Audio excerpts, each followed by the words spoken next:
Fargo City leaders are considering taking additional measures to keep bars in check, hoping it may cut down on other problems. This time, they're aiming at the top. WDAY News reporter Matt Henson joins us live to break down two new proposals they talked about today. Matt? Yeah, Danny Kirsten, for months we have been telling you about how the city is looking to improve server training when it comes to serving alcohol at bars and restaurants across the city in an effort to cut down on incidents where the police have to get involved. Today, the city's police chief outlined a new plan that takes a closer look at who has the liquor licenses and who is managing these bars and restaurants. They're being called concerning bar incidents presented to the Fargo Liquor Control Board today following a recent downtown detail by police. Whomever are serving these folks 6 to 8 shots and drinks in an 1.5 to 2 hour time span should probably retake their server training. That I found to be disturbing.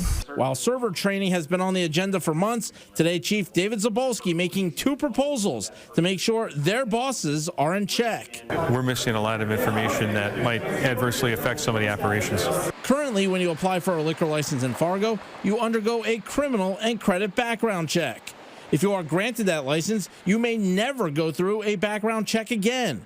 The chief wants an annual review of the people who hold the city's roughly 200 liquor licenses. And there's no way for the city to know after their initial application if there's been any other things that have happened that might put in jeopardy their standing to run a business like that.